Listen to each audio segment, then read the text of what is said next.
Market பக்கத்தில் ஒரு art work ஷாப்பில் கலந்துக்கிறதுக்காக போயிருந்தேன். அது முடிச்சுட்டு பக்கத்தில் இருந்த பூ மார்க்கெட்டுக்குள்ளே சும்மா போகலாம், புகைப்படங்கள் எடுக்கலாம், பூக்களை பார்க்கலாங்கிற ஒரு ரேண்டமான சிந்தனையில் உள்ளே போனோம். அப்போ வந்து அங்கே முன்னாடி உட்காந்துட்டு இருந்த ஒரு நபர் வந்து என்ன சொன்னார்னா, நீங்கள் இப்படி அரையும் குறையுமாலாம் ஆடை போட்டு இங்கெல்லாம் வரக்கூடாது, எப்படி இப்படிலாம் நீங்கள் இங்கே வரீங்க அப்படின்னு சொல்லி கேட்டார். உடனே அதை போய் எப்படி நீங்கள் இப்படி கமெண்ட் பண்ணலாம், ஒரு பப்ளிக்காக நீங்கள் டீசிங் பண்ணலாம் ஒரு பொண்ணை, என்ன ட்ரெஸ் போட்டோம் நீங்கள் எப்படி சொல்லலாம்னு போய் கேள்விக்கு எழுப்பும்போது அவர் சொன்ன பதில் வந்து, இங்கே ஏற்கனவே நிறைய அசம்பாவிதங்கள் நடந்திருக்கு, இனிமேலும் அசம்பாவிதங்கள் நடக்கும், இப்படிலாம் வந்தீங்கன்னா யார் வேணா என்ன வேணா பண்ணுவாங்க அப்படிங்கிற மாதிரி சொன்னார். அதை வந்து நான் கேள்வி எழுப்பி கேட்டுட்டு இருக்கும்போது சுற்றி நிறைய கூட்டம் கூடிச்சு. மேலும் சில ஆண்கள் வந்தாங்க. அந்த ஆண்கள்லாம் வந்துட்டும் இதே தான் சொன்னாங்க, ஏற்கனவே நிறைய அசம்பாவிதம் நடந்திருக்கு. அப்போ நான் வந்து சட்டக்கல்லூரியில் இப்போ படிக்கிறனால நான் சொன்னேன், இந்த மாதிரி நான் அட்வொகேட் அப்படிங்கிறப்போ நீங்கள் லாயராக இருந்தாலும் சரி, ஜட்ஜாக இருந்தாலும் சரி, இங்கே வரும்போது எப்படி வரணும், டீசெண்டாக தான் நீங்கள் வரணும், இல்லைன்னா யாருக்கு வேணால் என்ன வேணாலும் நடக்கலாம் அப்படிங்கிற மாதிரி இன்னொருத்தர் சொன்னார்.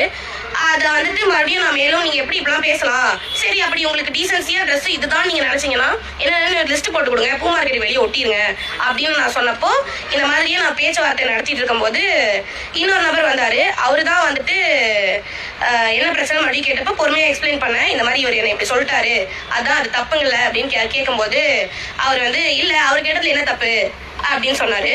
அதை நாங்கள் வீடியோ எடுக்க போகும்போது தான், நீ உங்ககிட்ட மட்டும் தான் ஃபோன் இருக்கா, நாங்களும் வீடியோ எடுப்போம்னு சொல்லி கத்தி கூச்சல் போட்டு எல்லாத்தையும் கூட்டம் சேர்த்து அவங்கெல்லாம் உடனே சுற்றி இருந்த ஆண்கள்லாம் கூட அதுக்கு வந்து ஆதரவு தெரிவித்து கூட்டம் போட்டு எங்களை ரவுண்ட் அப் பண்ணுற மாதிரி ஒரு 15-20 ஆண்கள் கிட்ட சுற்றி சூழ்ந்துட்டாங்க. என் கூட வந்த ஃப்ரெண்டு வீடியோ எடுத்துகிட்டு இருந்ததை வந்து ஃபோனை வந்து பிடுங்கிறதுக்கு அத்தனை பேர் 4-5 பேர் கை மேலே கை வச்சு பிடுங்கிறதுக்கு ஃபோனை பிடுங்குற முயற்சி பண்ணாங்க. அவர் சட்டையை பிடிச்சி கசக்கிறது, எங்களை பின்னாடி தள்ளிட்டு வர்றது அப்படிங்கிறது எல்லாமே பண்ணாங்க. இதை வந்து நான் தடுக்கிறதுக்கு அந்த தோழரில் அந்த அவர் மேலே அந்த நபர் மேலே சட்டையில் கை வைக்கும்போது, எப்படி நீ ஒரு ஆம்பளை சட்டை மேலே கை வைக்கலாம், தப்பாக நடக்க பார்க்குறேன்னு திருப்பி என்கிட்ட வந்து அந்த திருப்பினார் விஷயத்தை.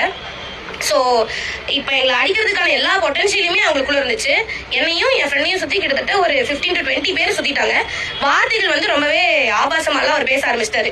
உன்னால் மட்டும் தான் வீடியோ எடுக்க முடியுமா, எங்களால் வீடியோ எடுக்க முடியும்னு சொல்லும் போதெல்லாம் ரொம்பவே தவறாக பேசினாரு. எங்களை அப்படியே மார்க்கெட் விட்டு வெளியே தள்ளி விட்டுட்டாங்க. நீ யார் வேணா கூட்டிட்டு வா, என்ன வேணா பண்ணு, நாங்கள் இங்கே தான் இருப்போம் அப்படிங்கிற மாதிரி கடைசியாக வந்தவர் சொன்னது தான்.